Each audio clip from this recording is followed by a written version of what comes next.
it is a mystery, and this is putting a lot of burden on us, all of us, that everybody is seeking for information just as we do. And they think that we have answers.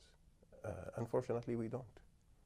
Abdullah, we've heard from the Turkish government that have said that they believe that your father walked into the consulate, that he was choked, that he was then killed. From the Saudi government, we understand that he was killed. Until now, it's vague, like it's the story, like the details, what exactly happened inside.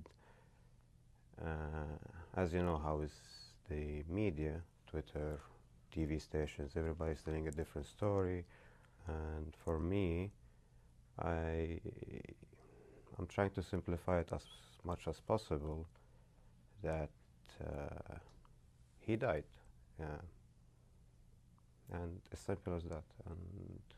And you were the last one of your father's children to see him. You saw him 2 months ago in Turkey. How was he then? He was happy. It was a very good opportunity for me to see him. We hung out around Istanbul. We had fun, and I think I was really lucky to have that last moment with him. How has all this been on your family, on your mother and your sisters? It's difficult. Like, it's not easy, especially when the story gets this big. It's not an easy it's confusing. Even the way we grieve, it's a bit confusing, like, because we're grieving, at the same time we're looking at the media and the misinformation. Like, there's a lot of ups and downs. It's not a normal situation. Like, it's not a normal death at all. All what we want right now is to bury him in al-Baqiyah, within Medina, with the rest of his family. In Saudi Arabia. In Saudi Arabia, yes. I talked about that with the Saudi authorities, and I just hope that it happens soon. But you need to find, somebody needs to find his body. Yes. I believe that the search is ongoing, and I'm really hopeful about that. But what do you place your hope in? It's an Islamic tradition. It's not only Islamic, it's basic humanitarian issue. We just need to make sure that he rests in peace. Until now, I still can't believe that he's dead. I know, I mean, it's not sinking in with me emotionally. He has deceased, for sure. But the emotional burden that is coming with the puzzle is really big.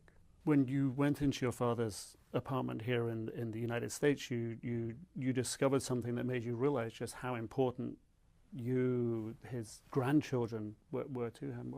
Can you tell us about that? Going to the apartment, that was maybe the most emotional moment I had, like, in this past days. This picture especially, it was next to his bedstand, next to his bed, and his grandchildren, and that's the last thing he looked at before he goes to bed. It's that thing shocked me. Like, not shocked, but it's just, it showed a side, but it put an emphasis on his gentle, tender side of loving his family, his grandkids, and the last thing he would see at night was his grandchildren, and he put that there so he would see. Yeah, it's just something huge, and it touched me personally. Like, and all of the family when they knew about it. What are you proudest of? He's always said the truth, like, basic human, just a good person, as simple as that. And he was very brave. He was always out there. Like, for me, he was like a rock and roll star as a journalist. Like, because he was sort of pushing the system a bit. Yeah, and he's always pushing. He was always Yeah, he's brave. There have been people who've been trying to sort of create a different impression about him, a different legacy, allegations that he was sort of supported the Muslim Brotherhood. I don't believe so. Can Abdullah, you can shed a light on that. I used to tease him also. Like the last time when I met him in Turkey, I used to tease him like, oh, I read this on Twitter, like they're saying you're Muslim Brotherhood. Where is your beard? Where is something? And he laughs and he goes in details. I'm not Muslim Brotherhood because of this, and like, I just and he hear. said that to you? Yeah, and it's just labels, or it's just people not doing their homework properly and reading his article, going in depths. So it's just easier for them just to stick a label on him, like, oh, you're something, you're that, you're that, you're that. Can you tell us about that meeting with the Crown Prince and the King? Yeah, in that meeting with the King and the Crown Prince, when I went there with my Uncle Sahel, the King has stressed that everybody involved will be brought to justice. And I have faith in that. This will happen. You're placing your faith in the King? Yes. In your heart of hearts, what do you think happened? Something bad happened. Something might be, but I really hope that whatever happened, it was just, it wasn't painful for him or something like that, or just it was quick, or he had a peaceful death. That's what I wish for. I'm not sure. I'm just waiting for the facts to come out. It's, for me, it's just death. I know that he's dead. All I'm waiting for is for the investigation to be over, so the facts can turn out.